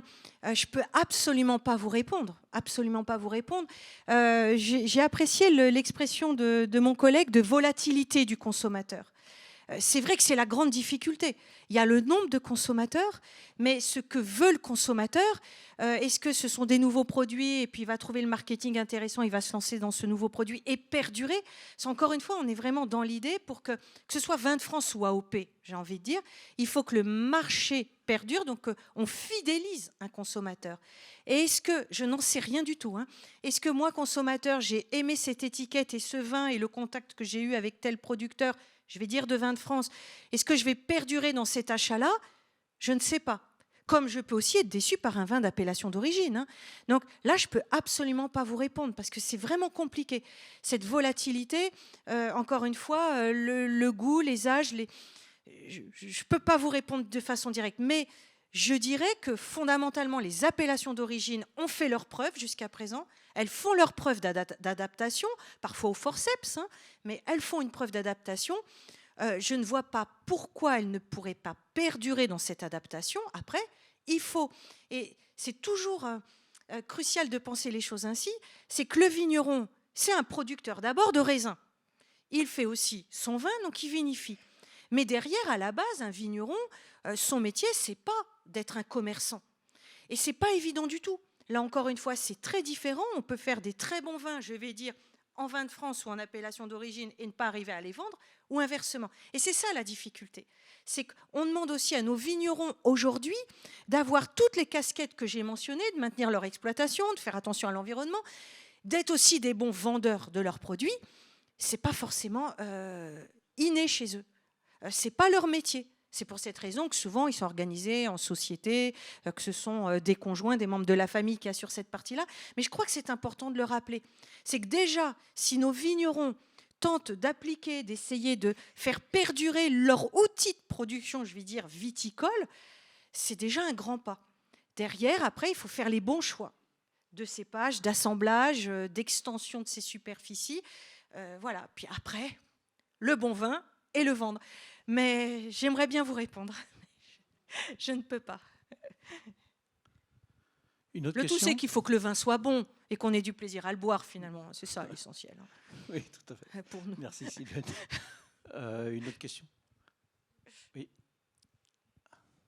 Bonsoir. Oui, moi j'ai une Bonsoir, question en madame. réalité, c'est est-ce que vous pourriez repréciser ce que l'Union européenne autorise ou pas sur les étiquettes, parce que je n'ai pas très bien compris l'histoire de Sud France. Alors ça, je peux comprendre qu'effectivement ce ne soit pas une marque ou un AOP ou un AOC, mais on a vu aussi les étiquettes marketing pur, et sur le dos de la bouteille, rien n'empêche le producteur d'indiquer où son vin est produit, son domaine, Absolument. etc. Alors, j'ai évité, j'ai trouvé que ça allait être un peu long. Je pensais que c'était déjà, vous aviez des conférences sur ces éléments d'étiquette. Ce qui est important, alors de mémoire, hein, je ne sais plus combien il y a de mentions exactement, mais il y a la mémoire. Donc, de mémoire, vous avez le degré d'alcool, vous avez quand c'est mis en bouteille à la propriété, vous avez le nom du cépage, je ne crois pas qu'il soit, je crois que c'est facultatif. Hein. Vous allez avoir... qu'est-ce que vous allez avoir encore Les allégations sanitaires. les obligations femmes enceintes. sanitaires, on Oui. est d'accord. Donc, Les sulfites. pardon, Les sulfites.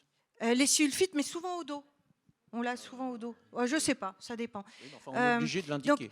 Contient des sulfites, on est obligé de l'indiquer sur l'étiquette. Oui, sur l'étiquette. Sur l'étiquette, alors. Donc, vraiment, si vous voulez, sur l'étiquette, on utilisait beaucoup de place pour mettre une jolie image ou ce que je vous ai présenté ici, on n'aurait plus de place pour ces mentions obligatoires. Et c'est ça la difficulté. Vous avez encore un autre élément que j'oublie sur l'étiquette. Veuillez m'excuser. L'appellation n'est pas obligatoire. Bah oui, l'appellation. Là. Oui, le degré. Oui, mais le degré, oui, le degré, oui, oui. Mais parfois, il est sur la contre-étiquette. Hein, voilà. Mais le degré, oui. Mais d'ailleurs, le degré, c'est assez amusant que vous en parliez, parce que maintenant, je surprends toujours le restaurateur quand, avant de prendre un vin, je lui demande, je veux voir le degré du vin. Parce que 14 degrés, oui, pour vous, ça va, mais 14 et demi, bon. Et donc maintenant, c'est vrai que ça surprend. Mais donc, moi, je le vois plus sur la contre-étiquette, mais sur l'étiquette aussi, sur ces éléments-là. Donc, ce sont des mentions qui sont finalement assez nombreuses, mais vous le trouvez partout, hein, qui sont nombreuses et qui, finalement, permettent pas de laisser beaucoup de place à ce qui pourrait être un peu plus original pour pouvoir séduire un autre public. Mais là, encore une fois, j'ai cru fondamentalement que vous aviez déjà en tête ces éléments-là, donc je ne l'ai pas représenté volontairement, mais vous le retrouverez facilement. Vous le retrouverez facilement. Là, ils ont l'obligation d'écrire vin de France, en théorie, hein, donc sur cette face-là ou sur l'autre face, mais le reste, à part le degré d'alcool et éventuellement un label bio, ils sont très libres. Ils sont très libres. Oui, ce sont ces éléments-là qui sont obligatoires. Je réfléchissais. Merci. Une autre question? Ah oui. Oui. Alors attention. Attention les têtes. Alors là, c'est pas du rugby.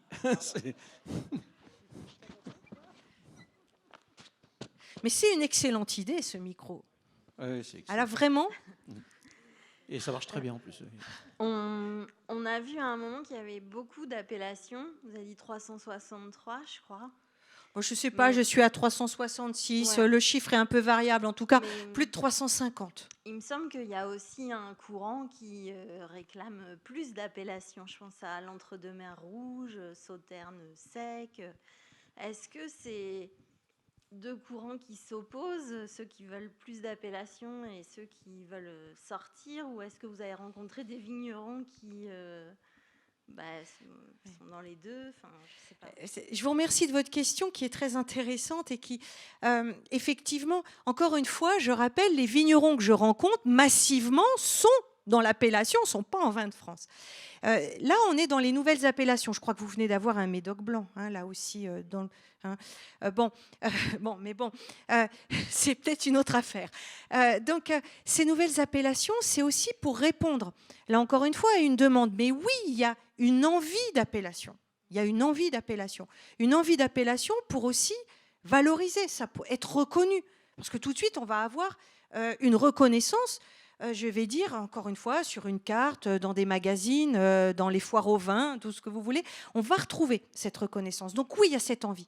Il y a cette envie aussi pour protéger ou faire revivre ou rappeler, mais c'est vraiment important, un savoir-faire, de dire, mais oui, on a fait du vin ici, c'est peut-être pas les grands crus, mais on a fait du vin, on sait faire du vin, donc on aimerait, encore une fois, avoir notre appellation. Et si, à mon sens, si l'INAO étudie ces demandes-là, pour peu qu'elles soient justifiées, qu'on trouve une antériorité, on démontre le savoir-faire, bon, à l'issue d'une enquête, c'est aussi parce que derrière, c'est bien la protection de territoires ruraux, donc là aussi, c'est un point clé, de territoires ruraux et potentiellement d'exploitants qui pourraient avoir envie de s'installer et de développer aussi une activité économique. Donc oui, fondamentalement, il y a cette envie-là. Souvent, c'est aussi pour exister. Voilà, on a bien travaillé sur notre vin, on voit bien, il y a des appellations qui sont en instruction constamment. Donc on est bien plus dans cette idée de l'envie que de cette absence d'envie. Mais au-delà de cette absence d'envie, quand je dis « ferait-elle rêver ? Est-ce qu'il y a encore ce désir ?»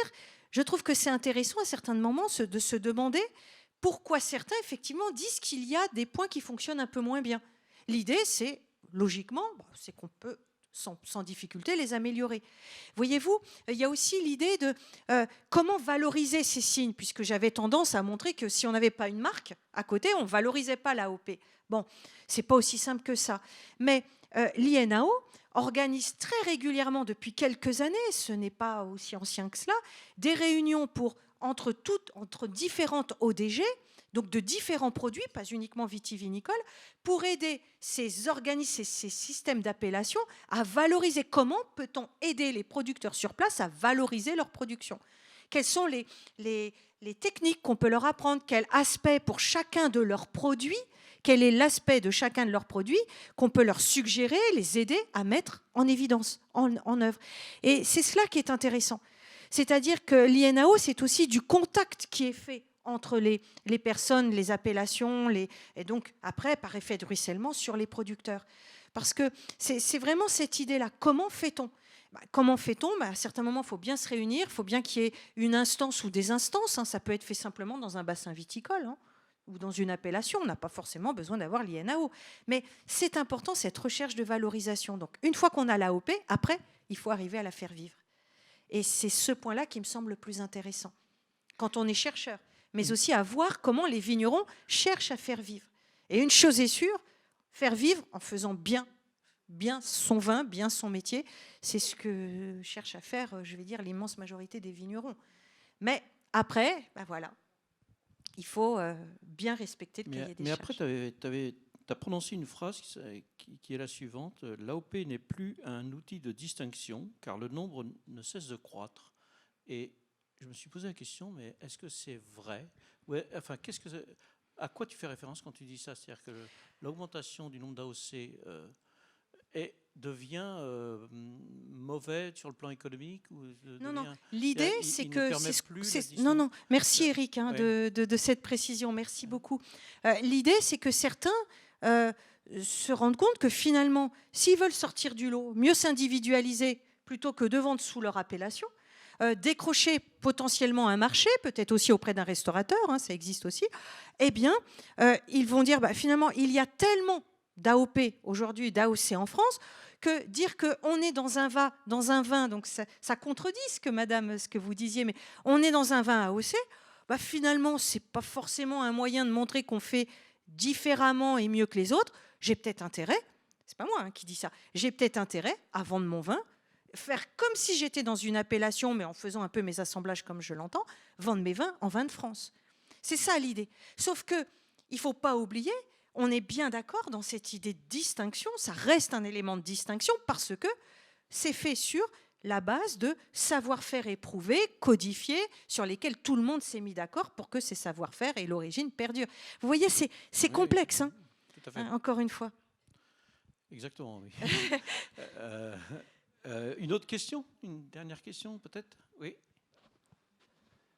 Oui, en vous écoutant, j'ai l'impression qu'il y a surtout un problème, une tension entre effectivement ce nombre qui ne cesse de croître et cette complexité qui va de pair. Alors, un exemple, Coteau du Tricastin qui est devenu Grignan les Adhémars. Non mais, et après, des consommateurs, y compris les jeunes, il y a 15 jours, j'ai emmené 3 jeunes de 30 ans au Salon des vignerons indépendants. Il y a 300 stands, ils étaient complètement paumés. Alors je les ai un tout petit peu guidés avec ma petite connaissance liée à mon âge.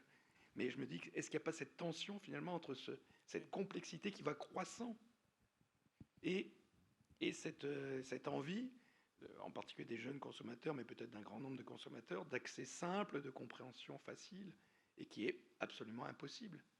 Vous touchez tout à fait ce que certains avancent comme argument, c'est la complexité. Mais même pour des consommateurs avertis que nous sommes peut-être sur certaines régions, je suis d'accord, mais moi la première, c'est compliqué devant certains rayons de vin, et comme vous parlez des salons, les salons, si on ne sait pas globalement vers qui on va aller, qui on a repéré, on n'a presque qu'une envie, c'est d'en ressortir parce qu'on ne sait pas quoi faire. Donc oui, c'est complexe, mais en même temps, je dirais, ce sont des éléments qui s'apprennent. Ce sont des éléments qu'on peut, donc dans le cadre des formations, dans le cadre familial, encore faut-il que ça puisse encore être un petit peu explicité, mais on peut expliciter simplement avec de la géographie ou quand on voyage un petit peu en visitant un domaine et en faisant le lien avec la technique et pas simplement on boit de l'alcool. Donc toute l'histoire d'un domaine, c'est cela qui me semble important. Mais vous touchez du doigt le point crucial de la difficulté pour certains de chercher un vin parmi toute l'offre qu'il a en appellation, mais qu'il a aussi possiblement en vin de France, j'en sais rien du tout. Mais oui, c'est complexe. Et oui, mais c'est ce qu'on retrouve très souvent dans les enquêtes, auprès des plus jeunes, mais aussi des personnes, pas que des plus jeunes, des personnes de nos âges. Je ne peux que corroborer. Alain, une dernière question. Oui, justement, en fait, sur la dernière diapo, vous parliez d'innovation. C'est pour revenir un petit peu sur ce terme-là et peut-être témoigner aussi avec mon ancienne casquette de directeur de l'ISVV, en fait.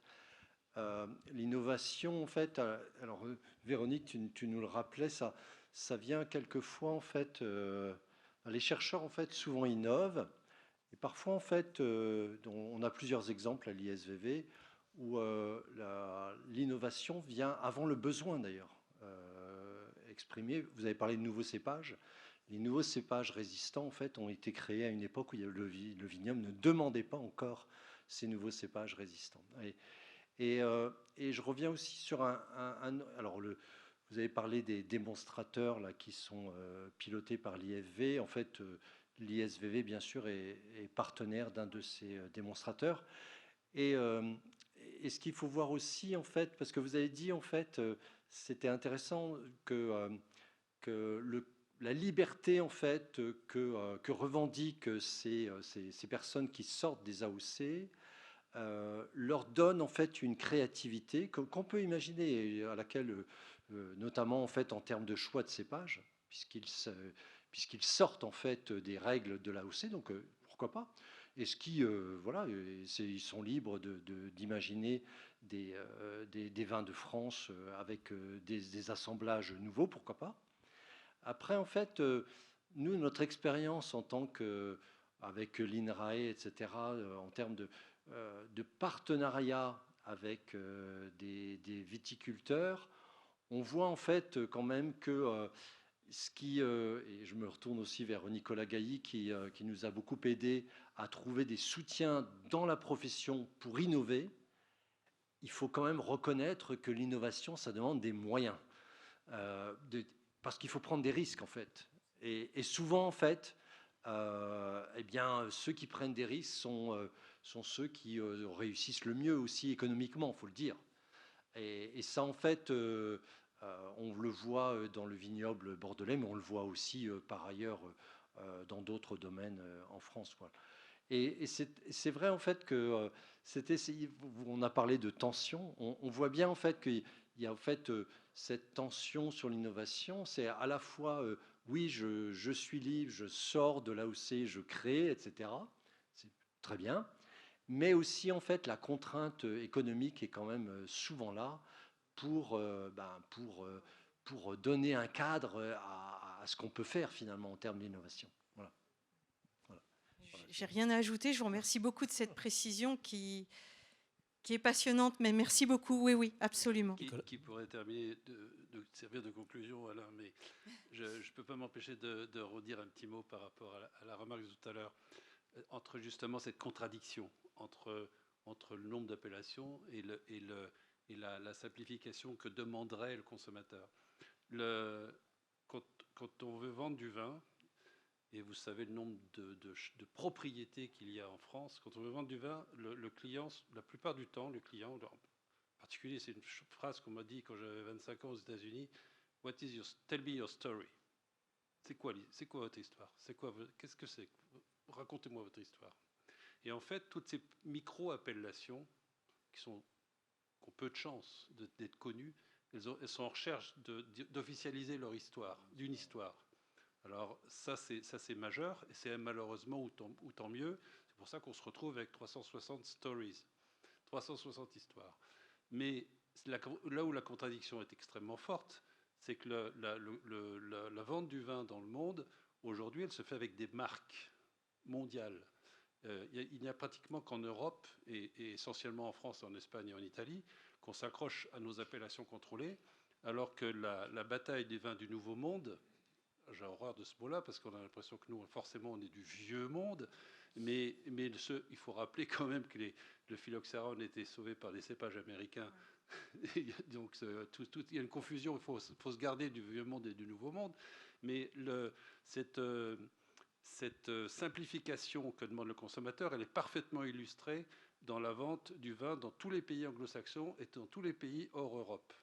Les gens rentrent par la marque, ils veulent du rouge ou du blanc ou du rosé, et ensuite ils achètent une brand, une marque, c'est-à-dire une winery, une maison qui brasse des volumes énormes de vin, énormes, et avec des règles beaucoup plus légères que les nôtres, ça a été très bien dit, pas que aux États-Unis, on peut parler de l'Australie, on peut parler d'un tas de pays. Et donc ce fait-là change énormément la donne. Alors, tout ce que je voulais dire là par ce dernier propos, c'est que c'est extrêmement complexe. Le petit vigneron, ce n'est pas du tout péjoratif, a besoin de raconter son histoire. Parce qu'à force de raconter tous qu'on a une croupe graveleuse qui descend en pente douce vers la Garonne et qu'on a un territoire unique, on est quand même 6000 à dire ça. Donc il faut vraiment une story. Et en même temps, le monde entier se globalise. Et voilà. Donc je pense que la parole, elle est au consommateur, qu'il faut opposer rien de tout ça, que toutes ces initiatives individuelles, moi je trouve ça formidable. En fait, c'est de l'économie, c'est du business, c'est du marketing. Les gens se battent comme ils peuvent avec les armes qu'ils ont. Et ce que je retiens par contre qui est très très intéressant, c'est comment les appellations peuvent-elles quand même arriver à profiter de cela. Mais le problème de fond, c'est la déconsommation. Voilà, sur ce mot positif. Voilà. Je termine sur ce dernier mot positif. Oui, enfin bon, voilà.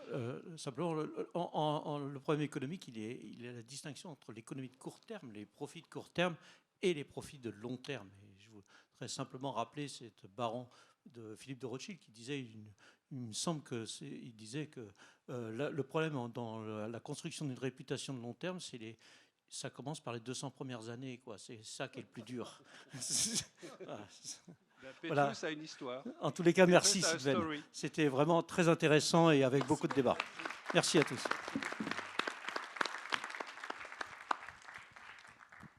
Merci beaucoup. J'espère que vous avez passé une bonne conférence, que vous avez pris plein de choses. Prochain rendez-vous des Vendanges du Savoir sera animé par Stéphanie Marchand sur l'intelligence artificielle. En sait-elle trop sur les vins? Voilà, sujet d'actualité également. Et si vous avez tout le reste de la programmation sur le site web et l'agenda de la Cité du Vin. Merci beaucoup, très bon retour à vous et je vous dis à très vite. Merci, au revoir.